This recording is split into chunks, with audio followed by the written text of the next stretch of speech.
오늘의 주인공은 이경미 씨인데요. 평소 식습관과 생활 습관은 어떤지 직접 문진표를 작성해봤습니다. 규칙적으로 하루 두 끼를 챙겨 먹고 평균 6시간 잠을 잔다는데 환절기인 요즘엔 눈이 일찍 떠진답니다. 이유가 뭘까요? 아침에 일어나면 대부분의 코부터 좀 간질간질하고 재채기가 많이 나요. 콧물도 많이 나고 눈도 간지럽고 스트레스가 말도 못해요. 환절기만 되면 유독 코막힘과 재채기가 심해진다는 그녀. 가족력으로 인해 알레르기 비염을 앓고 있기 때문입니다. 저희 어머니도 좀 비염이 있으셨거든요. 언니들도 다 비염 증상이 있고, 근데 제가 유독 좀 심해서 우리 큰딸이 저를 닮아서 좀 비염이 심해서 걔도 환절기 되면 좀 고생을 많이 해요. 알레르기 비염과 이별하기 위해 건강관리에 신경 쓰고 있다는 경미 씨. 현재 어떤 노력을 하고 있을지 그녀의 일상을 살펴봤습니다. 반려묘의 털 때문에 종일 바닥을 쓸고 닦는다는데 알레르기 비염 환자임에도 반려묘를 키우는 이유가 뭘까요? 비염이라 고양이를 키우는 게 좋지는 않죠. 근데 우리 남편이 길냥이를 하나 데려왔어요. 근데 너무 예뻐가지고 그냥 키웠는데 이제 정이 들어서 어떻게 못할 것 같아요. 고양이를 키우면 경미 씨의 알레르기 비염이 더 심해질까 봐 친정 어머니의 걱정이 이만저만이 아니었다죠. 저희 어머니도 좀 비염이 있으셨거든요. 그래서 늘 코 불편해하셨고요. 저희가 4자매예요. 근데 언니들도 다 비염 증상이 있고, 근데 제가 유독 좀 심해서 엄마가 어려서 이렇게 입 벌리고 자서 돌출입이 됐다고 엄마가 되게 속상해하셨어요. 자녀분들도 혹시 유전이 있으세요? 우리 큰딸이 저를 닮아서 좀 비염이 심해서 걔도 환절기 되면 좀 고생을 많이 해요. 그럼 3대가 비염이네요? 아, 그렇게 됐네요. 예, 저희가 다 좀 그런 것 같아요. 어머니로부터 유전된 알레르기 비염. 구체적으로 어떤 증상이 나타날까요? 요즘같이 이렇게 환절기 때는 아침에 일어나면 대부분의 코부터 좀 간질간질하고 재채기가 많이 나요. 그리고 심할 땐 콧물도 많이 나고 눈도 간지럽고 코가 막혀서 그런지 코골이가 좀 심해요. 애들이 아빠보다 제가 더 코를 더 많이 건대요. 경미 씨 알레르기 증상 어떤지 한번 볼까요? 아유, 재채기를 계속 하시네요, 지금. 코가 코도 간지러우신가 봐요. 이게 뭐 대표적인 증상이죠. 굉장히 많이 뒤척이시는데요. 역시 뭐 평균 6시간은 주무신다고 했지만 알레르기 비염 때문에 확실히 수면의 질이 좀 떨어지는 것 같습니다. 네, 맞습니다. 아니, 문진표 보면서 예상했던 그대로예요. 정말 불편하실 것 같은데요?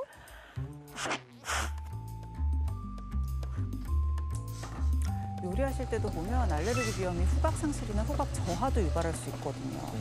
이게 음식은 자고로 냄새까지 같이 맡아야 되는 건데 그게 안 되니까 지금 제가 다 안타깝네요. 알레르기 비염 증상이 심하다 싶을 때면 코 마사지를 해준다는 경미 씨. 요 혀를 이렇게 해주면 비염에 혈이 풀려서 좋대요. 영양혈을 자극하면 코 주위 혈액순환을 도와 막힌 코를 시원하게 뚫어준다네요. 또 면역력이 떨어지면 알레르기 비염이 심해질 수 있다 보니 건강한 식습관을 유지하기 위해 노력하고 있다죠. 제가 몸이 좀 찬 편이거든요. 근데 닭백숙은 뭐 영양가도 많고 제가 또 맵고 짠 거를 잘 못 먹어서 몸이 따뜻해지는 것 같더라고요. 다양한 영양소를 포함한 균형 잡힌 식단으로 면역력을 챙긴다는데 닭백숙은 고단백, 저지방 음식으로 기력 보강을 위해 자주 만들어 먹는답니다. 그런데 대추를 너무 많이 넣은 거 아닌가요? 아, 대추가 비염에 좋대요. 근데 평소에 따로 먹을 수는 없잖아요. 자주 먹는 게 아니라서. 그래서 이렇게 백숙을 할 때 많이 넣어서 먹는 편이에요. 경미 씨표 닭백숙은 여러 약재를 넣지 않고 통마늘과 대추만 듬뿍 넣어 맛을 낸다는 게 포인트. 1시간가량 푹 끓여주는데요. 여기에 깨끗이 씻은 부추 한 줌을 올려 마무리. 요즘 같은 환절기엔 뜨끈한 보양식이 제격이죠. 부추도 넣고 예, 따뜻한 성질을 가지고 있는 부추와 대추. 또 코 점막에 넣고. 이 염증을 진정시키는 효과가 있는 이 대추는 이 알레르기 비염 예방에 굉장히 도움이 됩니다.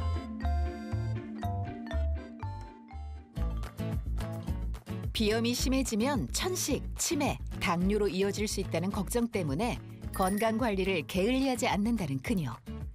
자신과 같이 비염을 앓고 있는 딸과 함께 챙겨 먹는 게 있다는데 뭘까요? 이거 코 유산균인데요. 보통 유산균이라고 하면 장 건강 챙긴다고 먹는데 코 면역 개선에도 도움이 된다고 해서 챙겨 먹고 있어요. 유산균을 먹으면 코와 장 건강을 동시에 관리할 수 있다네요. 한편 알레르기 비염은 면역력 관리가 중요하다 보니 운동도 열심히 한다는 경미 씨. 오늘은 새로운 운동에 도전해보려 한다는데 흥겨운 음악이 울려 퍼지는 이곳은 바로 점핑 운동센터. 트램펄린 위에서 점프. 어우, 쉽지 않아 보입니다. 혼자 배우기 부끄러워 동네 친구를 소환.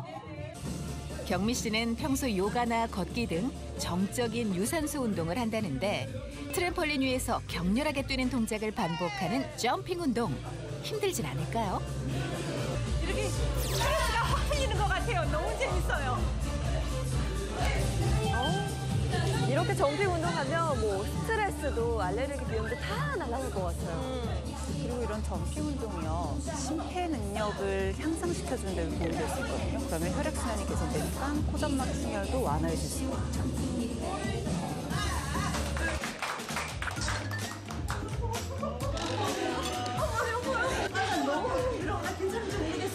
운동은 되게 되는 것 같아요. 그러니까 엄청 땀난다냐? 엄청 땀난다냐? 자기 이거 뭐 머릿속에 땀 있어. 엄청 땀나. 요즘 봐.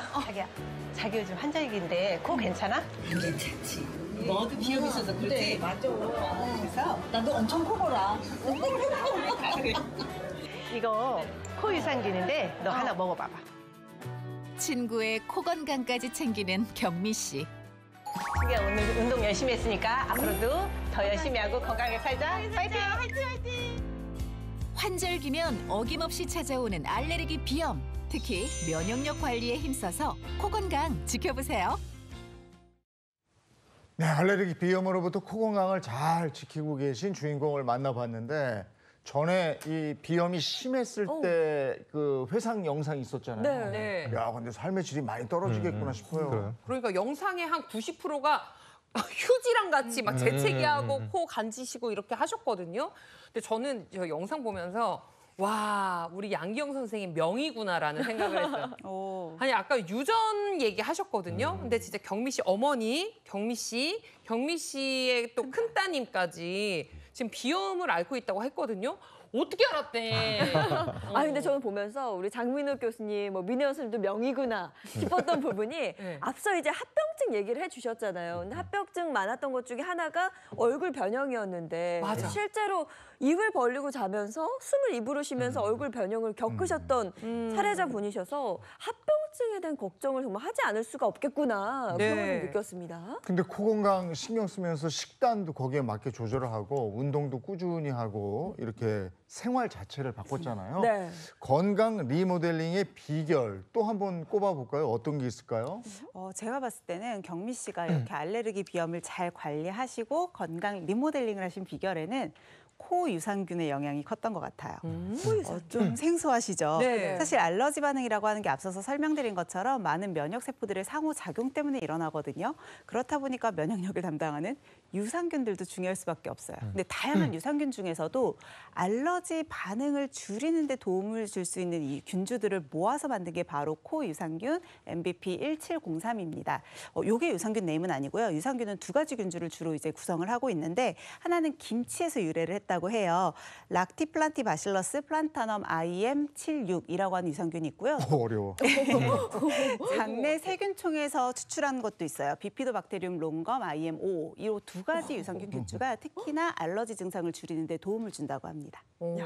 근데 아무리 그래도 이게 지금 유산균이잖아요, 선생님. 근데 유산균 하면 우리가 장 건강을 딱 떠올리고 코는 여기 있잖아요. 장은 여기 있잖아요. 굉장히 멀리 있잖아요. 이게 어떤 연관이 있을까요, 선생님? 예, 제가 그 먼 두 개를 네. 가운데서 만나도록 한번 해보겠습니다. 연결시켜주세요. 예. 네. 자, 공기 중에 이물질을 걸러주는 우리 몸의 첫 번째 방어선은 바로 이 코죠. 그래서 코 점막 속에는 굉장히 다양한 면역 세포들이 또 존재합니다. 그리고 또 우리 몸 속의 이 면역 세포들의 70% 이상이 장에 또 위치를 하고 있습니다. 자, 그렇기 때문에 알레르기 비염으로부터 이 코 건강을 지키려면 장내에 있는 수많은 미생물들과 이 면역 세포 간의 이 커뮤니케이션이 굉장히 중요합니다. 자, 이 코 유산균은 코와 또 장에 있는 이 면역 세포들과의 상호작용을 통해서 면역 세포의 조절이 더욱더 잘 이루어지도록 하는 그런 역할을 합니다. 그래서 코 유산균으로 이 장 환경을 굉장히 잘 조절을 해주게 되면은 알레르기 비염을 비롯한 천식이나 아토피 같은 이 알레르기 질환 개선에 도움이 될 수 있는 겁니다. 우리 장 속에는 굉장히 많은 미생물이 살고 있습니다. 이것을 이제 장내 세균총이라고 부르고 또 영어로는 이제 마이크로바이옴이라고 부르죠. 이런 장내 세균총 안에서는 사실 식품 알레르기 반응 또 이후에 아토피 그리고 비염과 천식으로 이어지는 아까 알레르기 행진이라고 말씀드렸던 이런 일련의 과정들과 굉장히 밀접한 관련이 있는데 유익균이 많아지게 되고 또 장내 세균총의 이 균종의 다양성이 많이 확보될 수 있다면 이런 알레르기 반응성을 좀 줄일 수가 있습니다. 우리 몸에 무너져 있었던 면역력의 균형도 어느 정도 찾을 수 있게 해주는데요. 근데 우리가 알고 있는 일반적인 유산균이 모두 다 이런 알레르기성 질환의 개선에 도움이 되는 것은 아닙니다.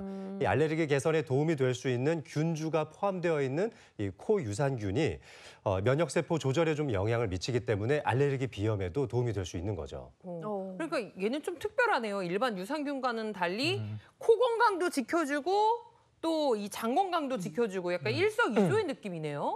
네, 맞습니다. 왜냐하면 결국 우리가 이 알러지 질환의 증상을 완화하기 위해서는 결국은 우리 몸에 있는 면역 세포의 균형을 찾는 게 중요한 거거든요. 알레르기 반응을 다른 말로 하면 면역 과잉 반응이라고 볼 수 있어요. 그러니까 우리는 우리 몸에 있는 면역력이 떨어질 때만 문제가 된다라고 생각하지만 사실은 너무 예민하게 과민한 것도 문제거든요. 너무 필요 없는 것에까지 다 반응을 하게 되잖아요. 그래서 내 몸에 있는 면역 세포 중에 T세포라고 하는 굉장히 중요한 역할을 하는 세포가 있는데 이 세포가 여러 가지 타입으로 나뉩니다. 그래서 헬퍼 T1, 헬퍼 T2라고 하는 두 가지 종류를 대표적으로 볼 수가 있고요. 평소에는 두 개가 각기 다른 역할을 하면서 잘 균형을 맞추고 있어요. 이때는 문제가 없죠. 근데 문제는 비정상적으로 갑자기 헬퍼 T2 세포가 막 과민해지는 거예요. 이게 우세해지게 되면 세포맥의 면역 반응이 없어지면서 알러지 반응이 막 올라오게 됩니다. 그러면 우리 몸에서 알러지를 유발하는 히스타민이나 사이토카인과 같은 물질들이 과다 분비되면서 우리가 딱 그 불편감을 느끼는 이 각종 알러지 증상들이 생기게 되는 거죠. 네. 자, 이때 이 코 유산균을 통해서 장내 세균총인 이 마이크로바이옴을 개선해주면 알레르기 항체인 IgE가 생성이 억제되면서요. Th1 세포와 Th2 세포가 균형을 찾아가고요. 그렇게 되면 이 면역 과민 반응이 억제되는 데 도움이 될 수가 있습니다. 그러니까 여기서 또 철학을 배워요. 우리의 삶도 그렇고 면역 세포도 그렇고 이게 균형이 진짜 중요하구나라는 생각이 지금 문득 들었는데 균형을 잘 이뤄야 알레르기 비염도 결국은 좋아질 수 있다는 거네요. 네, 맞습니다. 이 코 유산균이 알레르기 항체 생성을 좀 억제시켜주고 줄여줄 수 있기 때문에 알레르기 비염 개선에도 도움이 되는 거죠. 그러니까 치료가 좀 일시적인 게 아니라 그 근본적인 원인을 잡는 데 치료를 한다고 볼 수 있습니다. 실제로 진먼지 진드기를 이용해서 알레르기를 유발한 쥐에게 이 코 유산균을 4주 동안 먹여봤더니 이 알레르기 증상도 개선이 됐고 알레르기 항체 수치가 같이 감소가 됐습니다. 이런 것은 이제 면역 반응의 조절이나 면역 반응의 균형의 유지력이 증가한 것을 확인한 바 있는 거죠. 그러니까 코 유산균 섭취가 알레르기 비염 증상 완화에도 도움을 준다는 거군요. 예, 그렇습니다. 알레르기 비염 증상 여러 가지 알고 계시죠? 뭐 재채기, 콧물, 코막힘 이런 것들이 있는데요. 자, 이런 코와 관계된 이 증상들을 점수를 매긴 것을 TNSS라고 합니다. 토탈 네이살 심텀 스코어, 즉 비염 증상 평가 척도인 건데요. 자, 비염 환자한테 이 코 유산균을 4주간 섭취하게 했더니 전체 코 상태 점수를 나타내는 이 TNSS 총점이 개선됐고요. 콧물, 코막힘 증상도 개선되었습니다. 또한 알레르기 항체, 아까 말씀드렸죠. IgE의 수치도 감소되었습니다. 또 다른 수치도 있기는 해요. 사실 알러지 반응이 얘기하신 것처럼 코막힘이나 재채기, 또 눈물이 나기도 하고요. 수면장애, 그러니까 일상생활을 불편한 게 되게 많거든요. 그래서 이런 증상의 척도를 가지고 내가 비염 증상이 얼마나 잘 조절되는지를 보고 있는 게 알캣이라고 하는 평가 지표가 있습니다. 실제로 코 유산균을 비염 환자들 대상으로 4주 동안 섭취를 하게 한 결과 이 알캣의 총점은 물론이고요. 비염하면 또 같이 동반되는 게 눈물이잖아요. 눈물 증상까지도 같이 조절되는 것을 확인할 수 있었다고 합니다. 그리고 저희가 앞서 전해드렸죠. 그 아동과 청소년의 알레르기 비염 발생률이 전체 중 무려 44%를 차지한다 이렇게 전해드렸는데 그러면 이 코 유산균이 성인뿐 아니라 이런 뭐 소아, 청소년 비염 환자들에게도 도움을 줄 수 있는지 좀 궁금한데요. 네, 도움이 됩니다. 실제로 국내에서 했던 한 연구인데요. 이 소아 청소년의 비염 환자에게 4주 동안 코 유산균을 섭취를 시켜봤더니 재채기, 또 콧물, 그리고 코막힘과 같은 증상들이 개선된 바가 있었습니다. 특히 수양성 콧물 같은 경우에는 1주차부터 굉장히 유의미한 개선이 이루어지기도 했죠. 코 유산균 챙겨 먹을 때 주의할 점은 뭡니까? 이게 프로바이오틱스 복합물이라고 말씀을 드렸잖아요. 그러니까 결국 살아있는 미생물인 거거든요. 온도에 좀 민감하니까 날씨 춥다고 유산균 드시면서 이렇게 뜨거운 물이나 따뜻한 물이랑 드시면 사멸될 수 있어요. 온도 좀 조절하시면 좋을 것 같고요. 그리고 아무래도 실제로 식약처에서 기능성과 안정성까지 인증받았는지는 꼭 확인을 하시는 게 좋겠죠. 마지막으로 내가 좀 특이 체질이라거나 임산부이신 경우는 전문의와 상의 후에 안전하게 섭취 여부를 결정하시는 것이 좋겠습니다. 네, 코 유산균 섭취로 코와 장의 면역을 키우자. 그러면 이 방법 외에 일상 속에서 할 수 있는 알레르기 비염 예방법 혹시 어떤 게 있을까요? 먼저 제일 중요한 게 이제 개인 위생이겠죠. 흐르는 물에 비누를 이용해서 꼭 30초 이상은 손을 좀 씻어주셨으면 좋겠고요. 뿐만 아니라 코 건강 위해서 정말 중요한 게 바로 금연입니다. 금연. 네. 네, 그리고 또 먼지에도 굉장히 취약하잖아요. 좀 먼지 좀 잘 털어줄 수 있도록 주변 환경을 청결하게 유지하는 게 좋겠고요. 또 급격한 온도 변화에도 굉장히 민감하니까 공기 관리에도 신경을 좀 쓰시는 게 좋겠죠. 이 먼지는 고온 다습한 환경을 굉장히 좋아하잖아요. 그 안에서 진먼지 진드기도 생길 수 있으니까 그런 환경을 좀 피해주고 실내 온도의 적정 수준은 18도에서 23도이고 그리고 적절한 습도는 40에서 50% 정도라는 것도 잊지 마십시오. 네. 게다가 이제 집에서 쓰시는 카펫 같은 것들은 되도록 좀 안 사용하시는 게 좋을 것 같고요. 커튼 같은 경우에 55도 이상의 스팀이나 고온의 물로 세탁할 수 있는 재질을 선택하시는 게 좋습니다. 또한 알레르기 비염의 악화 인자가 이제 미세먼지가 굉장히 많기 때문에 공해나 또 미세먼지가 많은 날에는 마스크 착용도 해주시는 게 좋겠습니다. 네. 알레르기 비염을 개선하는 데 도움이 되는 음식, 그리고 이런 음식은 안 됩니다 하는 건 뭐가 있습니까? 사실 알레르기가 면역 반응과 연관이 있다 보니까 면역력을 좀 튼튼하게 하고 균형을 맞춰줄 수 있는 음식들이 좋겠죠. 대표적인 게 생강이거든요. 항산화 성분, 항염 성분이 뛰어나기 때문에 생강과 또 비슷한 거는 마늘도 찾을 수 있을 것 같아요. 생강이나 마늘 같은 음식이 도움이 되고요. 또 하나 재밌는 게 양파가 천연 항히스타민제라는 별명을 가지고 있어요. 네, 히스타민이 알러지 반응 그 증상을 유발한다 그랬잖아요. 근데 이걸 빨리 분해시킬 수 있으니까 양파를 이용하시는 것도 좋고요. 무에는 또 디아스타제라고 하는 효소 성분이 들어있는데 이게 또 알러지 반응을 유발하는 성분들을 빠르게 분해시킵니다. 단 이 성분이 열에 약하거든요. 그러니까 무는 생으로 드셨을 때 도움을 좀 받으실 수 있을 것 같아요. 반대로 알러지 비염에 안 좋은 음식들도 있겠죠. 제일 대표적인 게 고지방 유제품. 그러니까 뭐 치즈나 아니면 우유나 이런 것들을 너무 많이 드시게 되면 점액 생성이 활발해지면서 오히려 알러지병 증상이 더 심해지거나 불편감을 더 크게 느끼실 수 있어요. 그래서 이런 거 주의하시면 좋겠고 카페인이 들어갔거나 탄산음료나 술 이런 음식들도 우리 몸에서 알러지 반응이나 염증 반응 유발할 수 있으니까 피하시는 게 좋을 것 같습니다. 네, 고지방 유제품 우유 그리고 카페인에서 저는 그 라떼만 마시거든요. 잠시 좀 줄여야겠네요. 네, 이거 좀 줄여야겠네요. 환절기에 아침, 저녁, 낮 기온차 말씀드렸는데 사실은 제일 문제가 실내하고 바깥 온도 차예요. 맞아요. 안에서 생활하다가 밖에 나가면 바로 이게 적응이 안 되거든요. 맞습니다. 그리고 또 이제 나이가 들면 눈물까지 나. 3종 세트네. 아우, 콧물에 눈물에. 네. 오늘 알레르기 비염에 대한 얘기 나눠봤습니다. 고맙습니다. 고맙습니다.